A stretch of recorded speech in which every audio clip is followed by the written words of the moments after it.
You are listening to the Horse Radio Network, part of the Equine Network family. What a beautiful day for horses in the morning. You are listening to the #1 horse podcast in the world. Here's your entertaining look at the horse world and the people in it.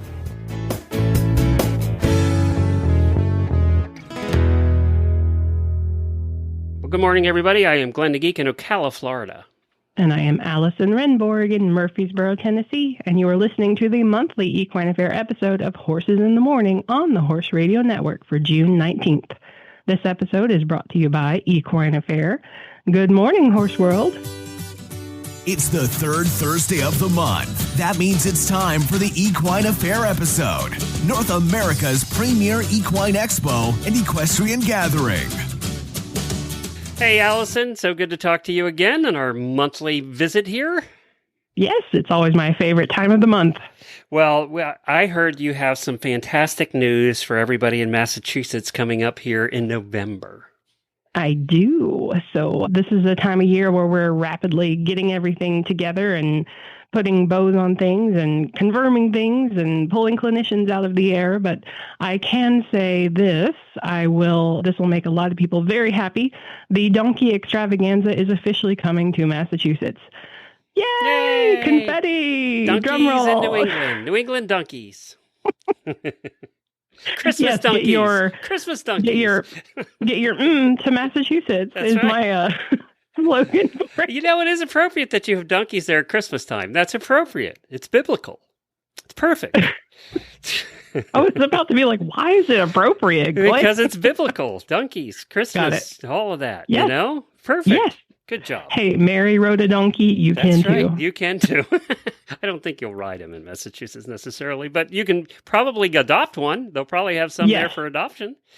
Yes, we will have donkeys for adoption. We'll have vendors selling donkey merchandise. It'll have its own little demo ring with educational sessions. We're hoping to get a few of the people who presented in Ohio. I have my fingers crossed in particular for the donkey farrier. I'm really hoping she comes. Megan Hensley, we talked to her on the show, but I can't announce anything officially. But yes, it will be every bit as fun as the one in Ohio, maybe even more fun, because it's biblically appropriate. That's correct. When can you ever say that? Well, a little later in the show, too, we have something coming up for our Morgan listeners who love Morgans, and I know we have quite a few of those. So we're going to have a special treat for you with the guest we have coming up, and we're also going to hear a little bit about horse feed later in the show. So we have a lot planned for you today, and we want you to hang on. But before we get into the horsey stuff, you did something, and you know, everybody knows how I like period dramas, and you know, I acted in an acting company that did medieval stuff. You did something that was kind of cool and movie-like. I sure did. It was a bucket list thing for me and my husband. So a few years ago, we heard about this place out in East Tennessee called Ancient Lore Village, that it was going to be Lord of the Rings themed Airbnb was sort of the slogan. And we were waiting with like bated breath to see if it would even come to existence. Would it happen? Because, you know, people have cool ideas and then nothing happens.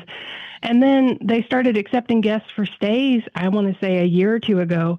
And then finally, we'd been meaning to go and we hadn't made it happen. And then we just had our 13th wedding anniversary. And so Ryan said, hey, we're going to go to Ancient Lore Village for a night.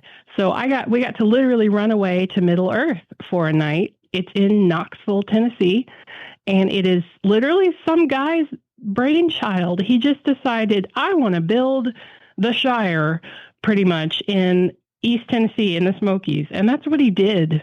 And do you stay in like little elven hobbit houses and stuff? Yeah, I mean, he sort of has like, there are underground hobbit houses with circular doors.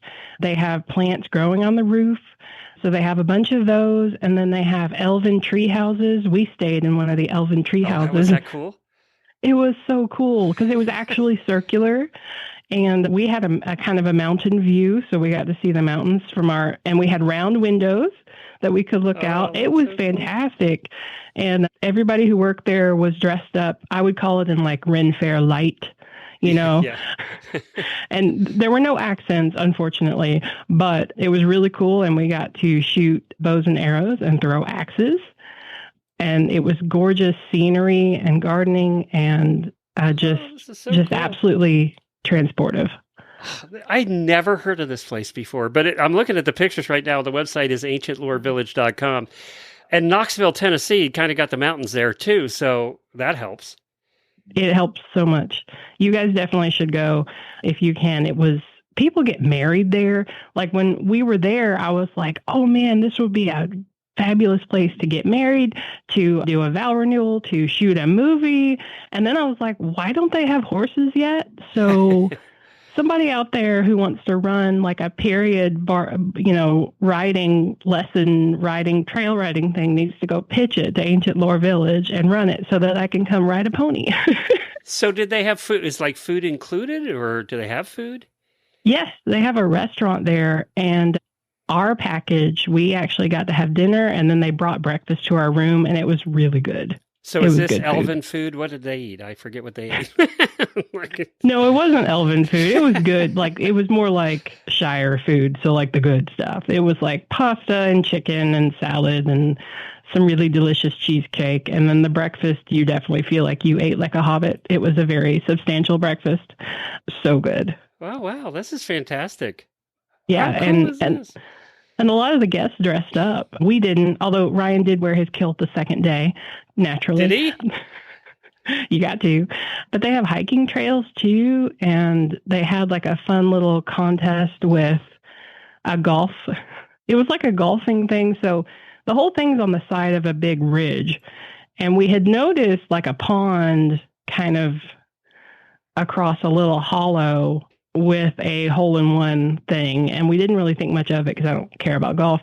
But then we heard somebody in the guest shop buying balls, and apparently you could buy a ball and try to shoot it into a bucket, and if you made it into the bucket in the pond across the hollow, you got a free night stay or something like that. So we got to watch a pair of Japanese tourists, actually, who had come all the way from Japan, try to shoot and get a free night stay. That's funny. It was pretty funny to watch, and people were cheering them on. I don't think he made it, unfortunately, but it got really close. So, yeah, just a fun place. So if you love Dungeons and Dragons or Lord of the Rings or Game of Thrones even, I think it would be right up your alley if you want something unique and different. Yeah, it looks like they have different events, too, like movie nights and all kinds of different stuff. But this cost them a little bit to build. Yeah, and I was curious, as I'm sure everybody would be, like, where did the money come from for this? Because it's not just that it looks good from the outside. The inside, down to the little details, down to the light fixtures, like everything was perfect and so cool and so authentic. And I was just like, this costs money, man. So I did a little digging on the person who built it, and his name is Tom Boyd. And I think he described himself as serial entrepreneur. He had started like 17 businesses, but one of them was like a biomed pharmacy thing or lab. And so it's that lab money. And then he also, and this is funny, he has a business called Poo Prince, P-O-O, Prince, as in Paw Prince. Yeah. And it's a pet waste removal or recycling or something to do with dog waste business. And apparently that's brought him enough money that he could spend millions on this place. Yes, exactly. And I was doing this research over breakfast. And so when I got to the pet waste part, I was like, I think I'm going to stop now and just enjoy my breakfast. And I haven't gone back to look at it. But yeah, so that's how it all came to be. Dog poop. Yay. I don't know. Knoxville's a cool town anyway. I mean, it's a cool place. I like Knoxville. Yeah, my husband was born there. So it was really right? Fun. Yes, Ryan was born in Knoxville. Huh. So there's lots to do in Knoxville too. I mean, there's a whole, but it's kind of an upcoming town. You know, the art scene and all that stuff is growing like crazy in Knoxville. Absolutely. And then you've got Dollywood. So like everywhere you look, there were Dolly shirts. I bet there were. Oh yeah. Dolly for president, everything Dolly. Yeah. You know, she's a celebrity in these here parts. So Well, there you But go. yeah. Well, there's your recommendation for if you want a truly unique experience. It's not cheap. It's like, what, 350 a night I'm seeing here. Yeah, it was a splurge. That's why we only stayed one night. Go for your anniversary and, have some fun. Stay a night or two. Well, that's It was cool. perfect. Well, a cruise will cost you that a night. So, Yeah. it's just a cruise on land in the mountains. Some people go on cruises. Some people go spend the night in an elven treehouse. I wanna do Different this. strokes. So, right, speaking of tickets, they're going on sale soon for Massachusetts, right? Yes, they are July 9th, guys. So not too far away, July 9th. So if you want those really good seats, if you have to see Fantasia from this one box place, go ahead and go buy your Fantasia tickets that first day because they go fast. The good seats start going. They start flying off the shelves. But you can also get your general admission, your 4-day passes, anything you want. You can purchase as early as 9 a.m. Eastern on July 9th. Very good. What do you say we talk about some Morgans? Let's talk about Morgans. It was so cool to talk to Heather. Heather is amazing, and you're going to love her. Well, our next guest is Heather Smith, and she is the owner of Brook Hill Morgans in Dayton, Maine. Heather raises quality old type Lippitt Morgan stock, and she plays a big role in the Lippitt Morgan Club.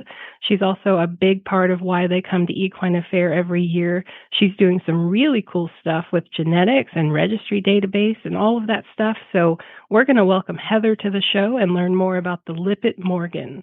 So hi, Heather. Welcome to the show. There. Thank you so much. I really appreciate the opportunity. This is cool stuff.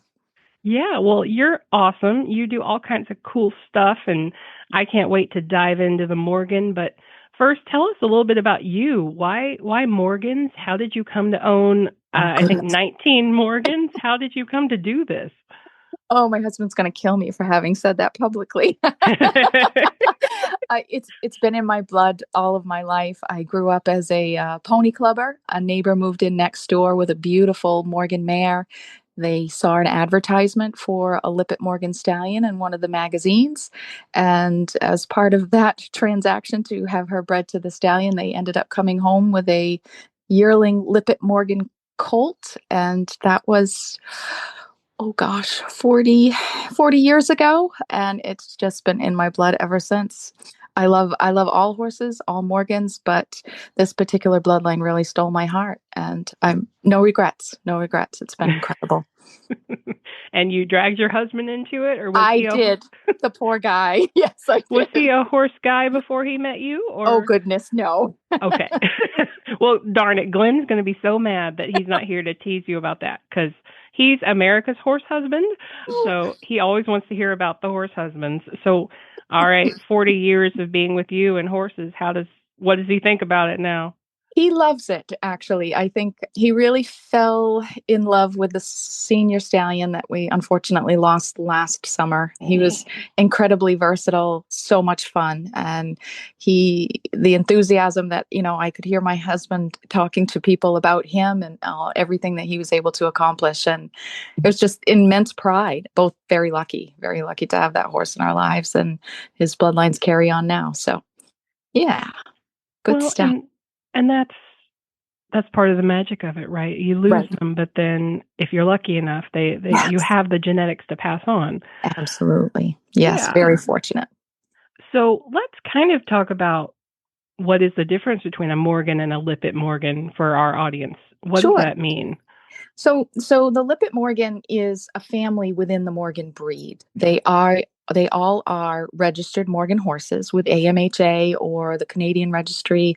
There are also a few international registries as well, all across the world. And believe it or not, the Lippitts are as well. There are some, I think, in Australia and Sweden. That's cool. Which is incredible. And we've actually had visitors come to our small show that we do in August in Vermont, as far as from Australia, which was really neat to meet those folks and talk about what they're doing there.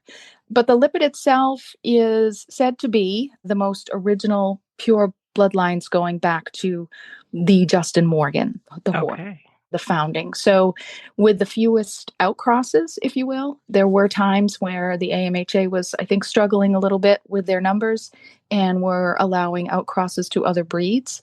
This group of horses, which some folks in Vermont in the 70s, They actively went out and did searches for what they felt were the most pure bloodlines, ended up forming the Lippitt Club, which is one that I work an awful lot with, and a few others as well, and just trying to preserve those lines. And the club is still very active.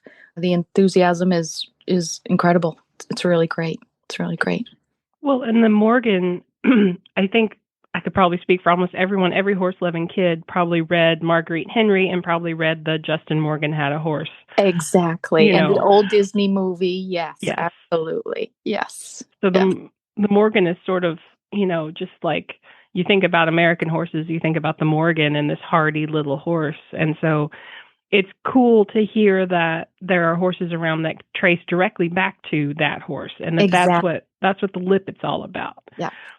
So where did the Lippitt where does that name come from? Was there a family, like a Lippitt family, or?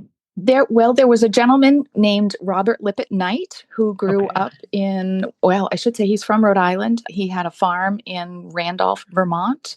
And at one point he was given the opportunity to purchase a number of the original foundation horses that the club had, or this group of folks had collected. And in memory of him and all of his efforts to try to preserve those lines, my mentor, his name was Lester Welch, was one of the primary breeders of these horses at the time. He worked for Mr. Knight and was very involved with some of the training of these original horses.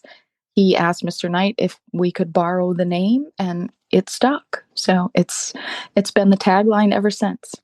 That's an incredible legacy to leave behind. Yes, absolutely. Absolutely. Yeah. And then I understand you're a little bit of a historian, so let's talk about, well, I don't know, what's the best way to get into it? So maybe we start with the registry database hub that you've put together, but then also talk about you have a fire safe boxes full of memorabilia. So I don't know, let's dive in. Absolutely. Tell us about that. I've had the incredible fortune because of these horses to meet some really amazing people, and the history behind these horses, the things that they have gathered, they have obliged to me to preserve. And the Lippitt Club themselves also has their own archive as well, but stacks and stacks of photos, videos that I'm working on converting to be able to post on YouTube to share with the world. Just some incredible information. And, these folks may not have had the opportunity or the technology back then to be able to share it with the world, but we do now. So much easier to do it that way. And in part, that was part of why I worked on building out this database hub, because not only can we use that for researching of bloodlines, but also sharing photos. My daughter and I are working on it every day to upload new photos of these horses so people can take a look. It's free to anyone that might be interested in looking at it. Easy to use. You name it, it can do it. You can do what ifs. If you have a stallion that you're interested in breeding to a particular mare, you could go in there and create I want this horse to have these bloodlines, and you can take a look at it on paper and see if it's, if that's what you're trying to accomplish, and how does it compare with maybe another cross. So it's just, I was enamored with it in looking at All Breed Pedigree, which I'm sure most folks are familiar with. Yeah. This is a software service that they offer. And they were very kind to be able to help me download a database of that information. And I work with AMHA's registrar, Erica. She provides us with reports on a quarterly basis, and we can take updates from there. And we also rely on all of our friends through social media. And of course, everyone's out there bragging about the beautiful babies born, and we load that information up in the photos, and it's there for all to see. So it's nice to have a good resource. And it's online, and it's at LippittMorganRegistry.com, right? Correct. Yes, correct. And anybody can do this. I'm clicking on it now. Ooh. Awesome.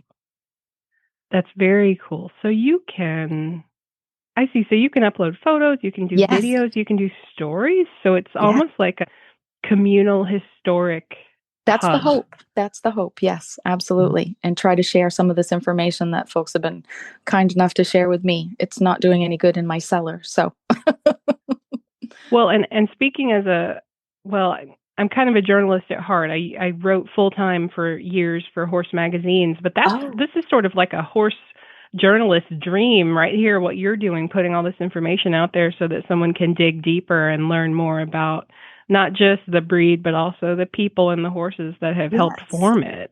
Fantastic. I'm so glad to hear you say that. That's and the goal. And this is something you're doing just out of a passion project, right? You're not... Exactly. Yes. That's really cool. I have had some support from some other Lippitt owners that have offered to just, help for the annual costs and whatnot. But no, this is all, it's a passion of mine. It's in my blood. It's not going away. That's amazing. I love that. I love you're doing that. Thank you for doing that. That's so cool. Appreciate it. I'm going to have to spend some time playing with this later. Yes, please do. Please do. And we'll put the link in the show notes for any of our Morgan fans out there too. Oh, super. That's to check great. it out. Thank you. And I love that there's a tool in there so that you can play with the crosses and all of that. Yes. Fantastic. And there are all the percentages in there. It's more than I've had a chance to even dig through, honestly. Yeah. Now, you breed Morgans at your farm, right? Yes, correct. Yes. So what do you look for when you're crossing horses? What are you hoping to produce at your farm? I have a vision in my mind of what I think the original Justin Morgan looks like, or looked like, excuse me. And in my opinion, the Lippitt Morgan that family is the closest to that. It's kind of a joke for me, but I always say, I like them short and fat because it's not as far to fall. I admire that. Total respect. But so the average Lippitt Morgan, I would say, is probably around 14-2 hands. Not big, but they don't know that. They make up for it in personality and enthusiasm. The stallion that we had, you name it, he did it. Riding, driving. We have one of his sons here now that a fellow Lippitt owner allowed us to borrow for the season. The gal that trained him, she jumps with him. She does everything. We've both competed in galloping competitions, pulling, much like you would have seen in the Marguerite Henry story and the Disney movie. They do it all, and they do it well and beautifully. And they're the hardiest horses I think that I've ever dealt with. I've rode an awful lot of different ones when I was doing pony club. Anything I could get a saddle on, I would try. But these horses are in fact, we have a 34-year-old mare here that is still doing incredible. And she was the foundation of our breeding program. So we call her Grandma. Well, and I saw a picture of her on your farm Facebook page not that long ago where you called her the lawnmower. She got out.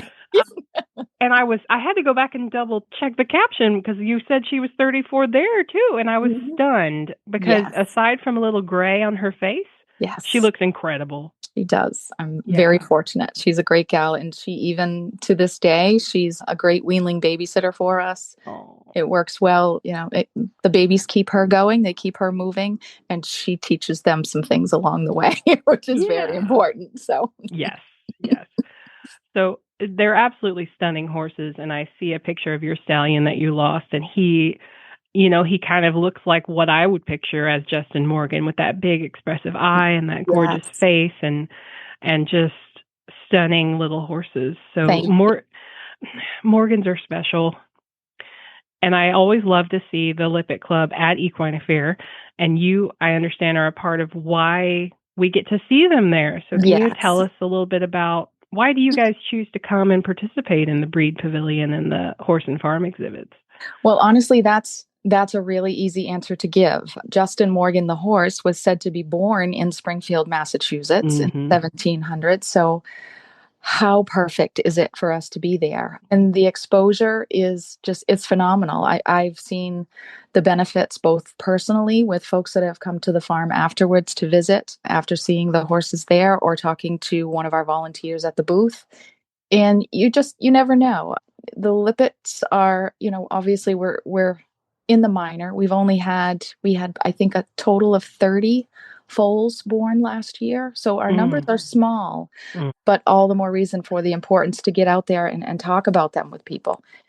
We do have a good working relationship with American Morgan Horse Association. They usually have a booth right next to us. And they've become very good friends of ours as well. And we support one another. We've got to take care of each other. Right. And just, it's amazing the folks that will stop by the booth and say, my dad had and they'll talk about the bloodlines, or they'll just want to skim through some of the photos that we share there.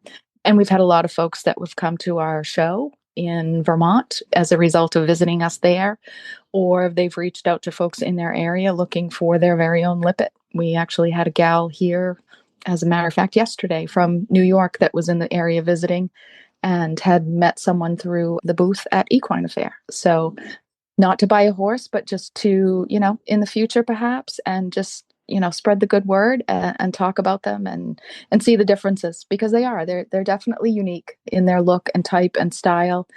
And they turn heads for that reason. So, yeah. Well, and that's what the Breed Pavilion is all about. It's yes. all about making those connections, talking to people. And you guys you usually have a phenomenal presentation with a lot of that history and memorabilia spread out there. And I yes. always enjoy walking past and seeing it. And I think I've taken pictures before for the Facebook and things. And it's fun to get involved, not just with, this is a horse you can go show, but this is a horse you can learn about history with. You can see yes. the generation, see it go back and be part of carrying it forward. Because 30 foals in a year, that's not it. Right. That's not very much. That's no. And it would be so easy for that to kind of get snuffed out. Absolutely. Yeah. You're absolutely right. And that's why it's so important for us to be there. And, it's not necessarily a moneymaker for any group. Mm-hmm. I can say it isn't for us, but the exposure is tremendous, and that makes it worth it. And really the camaraderie there too is so important as well. It's an opportunity for some of us here in New England to get together. That's a great benefit too. We actually had 10 Lippitts at Equine Affaire this past year. We were able to do 2 demonstrations and really show the versatility. I used to bring my stallion and we would do the pull just to show, because you don't see a lot of that, right? Unless you go to a local fair near you to see that kind of thing. But we had horses jumping, driving, Western, English, you name it. And just to show, because that's what these horses really are. They can take you on Saturday to go to a horse show and do whatever, versatility you'd like to see, and then go home and be your kids' pony for rides. And that's what I really love about them. They can do anything. Yes, absolutely. What do you think is, if a group or an organization or a breeder is on the fence about coming to present, what do you think they should think about if they wanted to come and be part of the Breed Pavilion? I view it as, for me and for my counterparts that usually join, we really look forward to it. Not only the opportunity to see so many different kinds of horses, but talk to so many people, all the clinics, all of that is just incredible. And where else would you find all of those resources in one place? Mm-hmm. I know so many folks, and of course it's mostly ladies, but they plan their vacations to be able to go to that event. And bringing the horses, it is a lot of work, but it's great exposure too. It's fantastic exposure. We brought a weanling filly last year, and she's pretty bomb-proof now because of it. She got accustomed to that. We put her in one of the stalls next to the AMHA booth, and she got to stand there and be hugged by all the little kids, and she was great, and they loved it. It was just, that small bit of exposure, I think, is just so important. You never know who you're going to touch on a personal level with these horses, and they can do it for sure. The finances and the economy, we're all against that, of course, and it's a challenge, but we try, at least in the Lippitt world, we try not to look at this as a cash opportunity.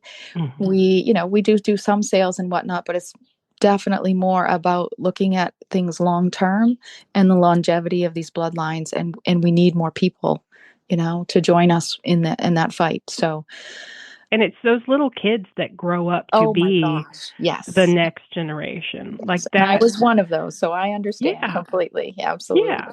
And that's what I think about when I'm there on the grounds. I'm usually running around like a chicken with my head cut off, doing video and marketing and all of that. But I see the Breed Pavilion is one of my favorite places to visit, just personally, because I get to see the horses, but then I also get to see people like you talking to the next generation, because we know the horse industry, we want it to continue, but we got to keep pulling in new people and, suckering the husbands and the dads. And Absolutely. And I drag my husband along, the poor guy. So.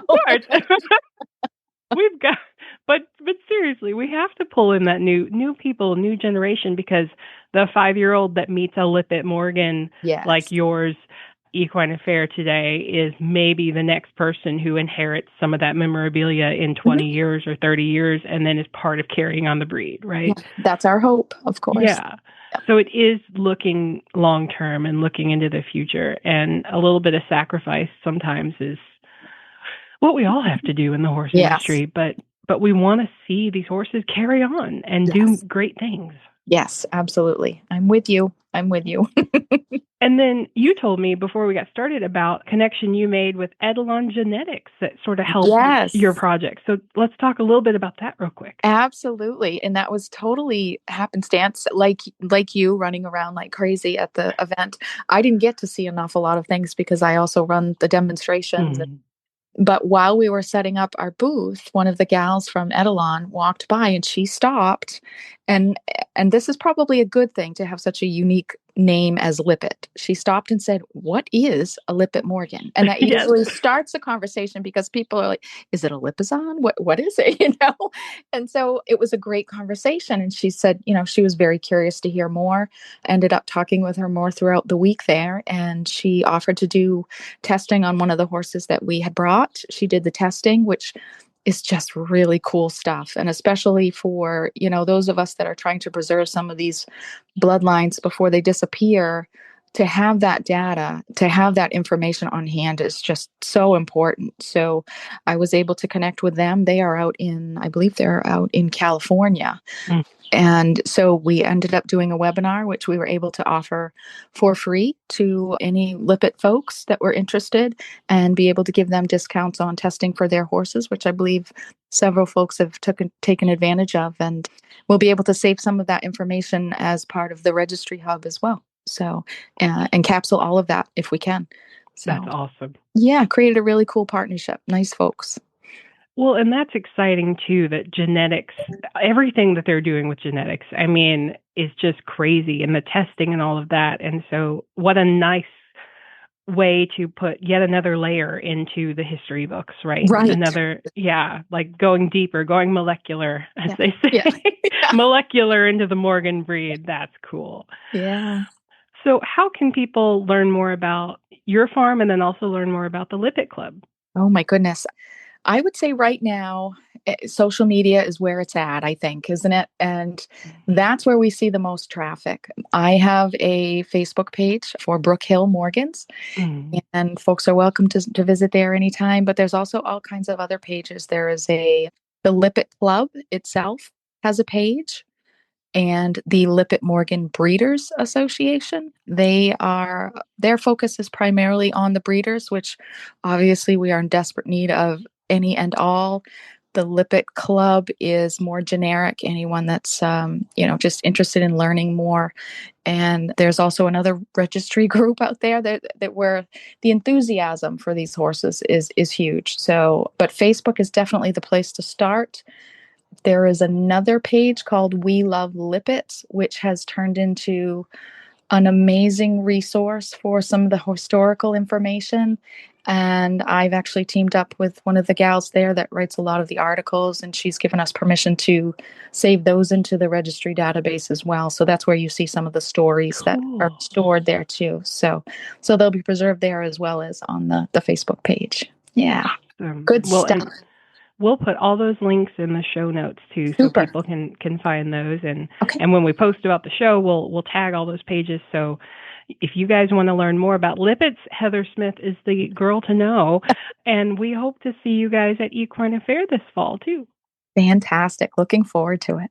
Keep your horse feeling their best with supplement brands you can trust, delivered right on time with Chewy Auto Ship. Never run out again with easy, repeat deliveries on your schedule, and save big while you're at it. Get 40% off your first auto ship order of supplements for your horse with the code EQSUP. That's EQSUP at checkout. For your favorite brands for fast shipping, there's Chewy. Shop now at chewy.com/equine. Remember, that's chewy.com/equine. Use the code EQSUP if you're going to do an auto ship and get 40% off your first order. And now coming up, speaking of feed, we're going to be talking a little bit with one of our sponsors, Sentinel Horse Feed, about why their feed is a little different than everybody else's. Well, our next guest is Kristyn Sturken, and she is the equine product manager with Sentinel Horse Feed. You have heard Sentinel on the show many times because they are one of our sponsors, and we love them. So let's welcome Kristyn to the show. Thank you, Allison. Yeah, happy to be here. Well, and I understand you're a longtime fan of ours. How long have you been coming to our Massachusetts show?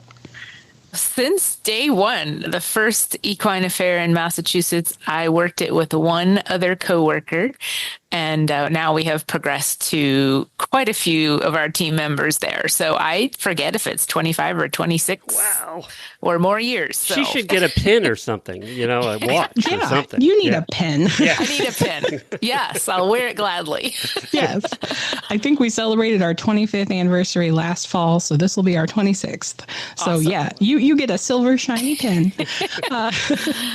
Well, and we love Sentinel Horse Feed around Equine Affaire. We talk about you guys all the time because you sponsor our breed bonanza particularly. So thank you for that. Yes.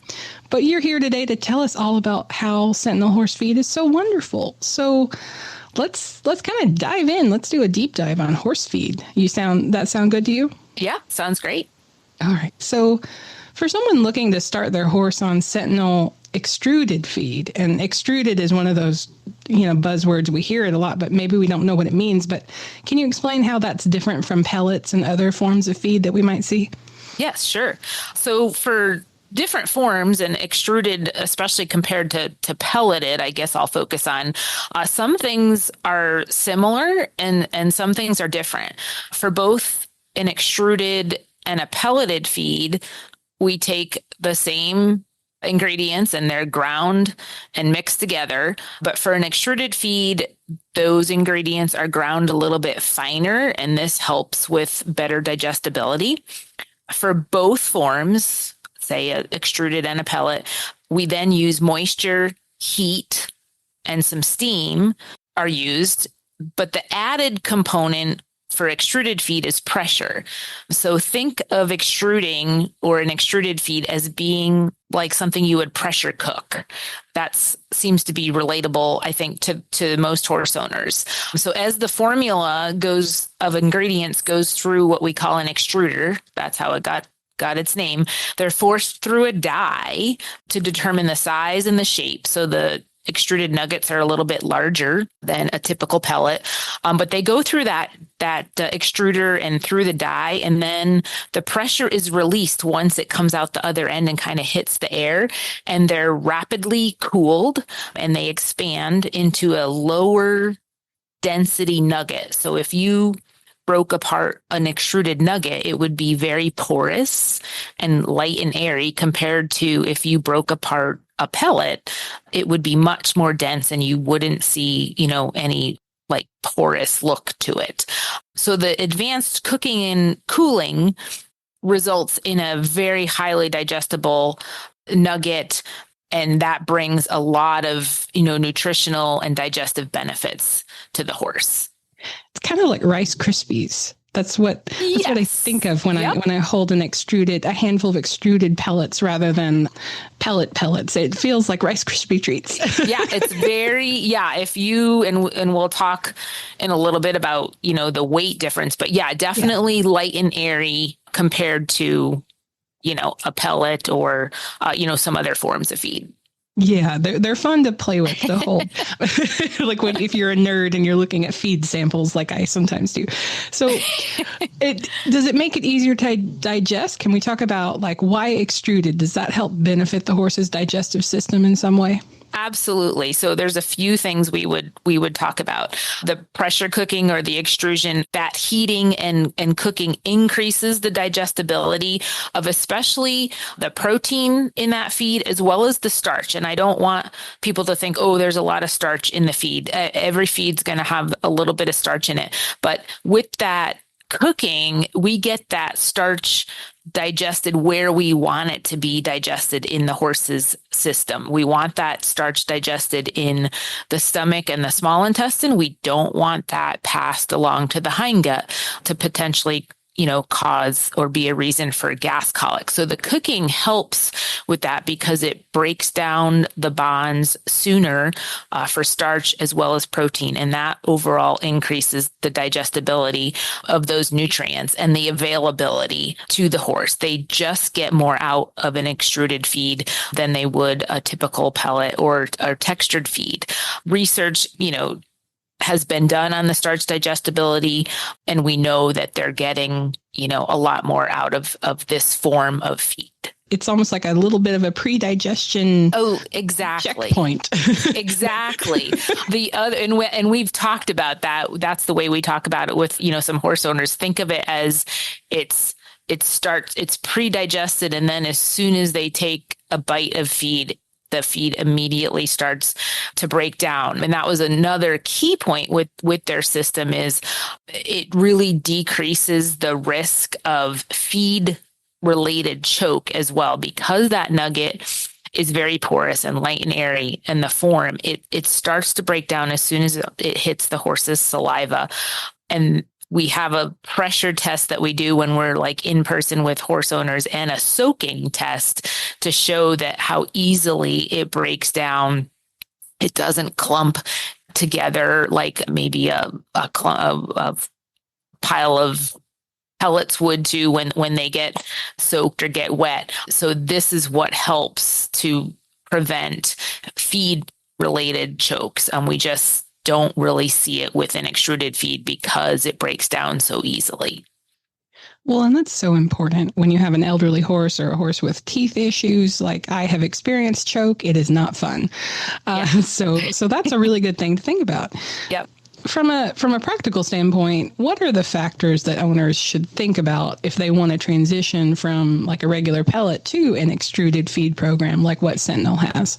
Yeah. So the first thing that to keep in mind is, and we mentioned it, an extruded feed weighs significantly less than pellets and also less than most textured feeds if somebody was to switch from a textured feed. So extremely important no matter what to weigh your feed, but really important. And I probably can't stress that enough if you were going to switch from a pellet to an extruded feed. For example, we weigh a quart of all of our feeds. A quart of extruded feed weighs about 0.85 pounds. If we compared that to a quart of pellets, typically that would weigh about 1.4 pounds. So significantly different. It will take more scoops or quarts, depending on what the horse owner is using for a scoop, to equal the same weight of a pelleted feed. So that's one of the, key factors is let's, talk about how much they're currently feeding and then how much we want to transition to with an extruded feed and what that means in scoops or cups or coffee cans, whatever they're using. And we always want to keep in mind, to make any type of transition slowly would be the key things. Definitely slowly, and definitely feeding by weight is so important. That got hammered into me in grad school and undergrad school when nutrition classes always feed by weight, not by volume, because of exactly what you're talking about. Yeah. So that's so important. And I love that you mentioned that, because I think that would be something anyone who's switching to Sentinel would need to think about. It's like, remember that key. Yep. Now, we could talk about this all day because I'm kind of a feed nutrition nerd, but I understand that you have a really powerful success story about a horse that has made the transition to extruded feed. And I was hoping you could share that with us. Sure. So with the Sentinel extruded, we just get so many honestly unsolicited success stories, but we had one recent that came to us, and the woman started by saying, "Your Sentinel extruded feed saved my 26-year-old." It was a Appaloosa thoroughbred horse, and she went on to tell us about how over the last year this horse started and was at a body condition score of 2.5, which for you and I, we know that's super skinny. And over the course of about a year, that horse is now up to a body condition score of 5. Oh, At the time, the horse, when she first, right before she switched to Sentinel, the horse had choked 4 times over a 2-week period. And she, at that point, was looking for, to make some changes. She switched to our Sentinel Senior product along with an extruded high fat product that we have as well, our Sentinel Omegatin. And the before and after pictures are just phenomenal. So that was just a very recent one that we got, and just thought it was a great one to share. But we have lots of comments that come in and just say this extruded feed was the miracle feed for our horse. So that's one of the favorite parts of my position at Sentinel, is just hearing the success stories with this form of feed. well, and that's huge because you're saving lives and you're saving stress and you're saving money. Yeah. And I mean, but choke is like just one of those terrifying horse owner experiences because you can't fix it on your own. You have to do the vet. You have to, and it feels so time intensive. So I love that story. That's so it's a fun one. To hear. Yeah. So how can people learn more about feeding Sentinel? How can they learn more about the product? So any horse owner, encourage them to go to feedsentinel.com/trusted that takes you right to, information on all of the Sentinel feeds. We have a great feed finder on there that will help the horse owner. And we're always happy to talk directly with the consumer as well, that you can reach out to us via the website. Well, wonderful. And again, that was feedsentinel.com/trusted. And you can learn more about Sentinel horse feed and ask questions and do a feed finder. So thank you so much, Kristyn, for coming on the show and sharing this with us. It's really important information, and I'm glad I heard it personally. Thank you, Allison. Equine Affaire is coming back to Massachusetts on November 6th through the 9th, 2025. Fantasia returns on November 6th, 7th, and 8th, sponsored by Myrie Equine Clinic. Tickets for both events will go on sale July 9th. You can purchase them via equineaffaire.com or through the Western Edge mobile app, so get your tickets early. And of course, you can find out about everything Equine Affaire at equineaffaire.com. Also, you can get this particular podcast. Yes, it's part of Horses in the Morning, but you can get it as a standalone podcast on your podcast player. Just search for Equine Affaire. You'll find it there, and you can go back and listen to all the past Equine Affaire episodes without all the other Horses in the Morning episodes. Jamie will be coming to us tomorrow morning from Flag Is Up Farm in California.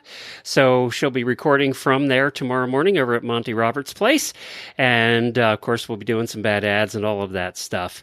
Well, thanks again, Allison, for another fun episode this month. And we'll see you again next month. Equine Affaire is here the third Thursday of every month. Absolutely. We'll see you guys at Equine Affaire.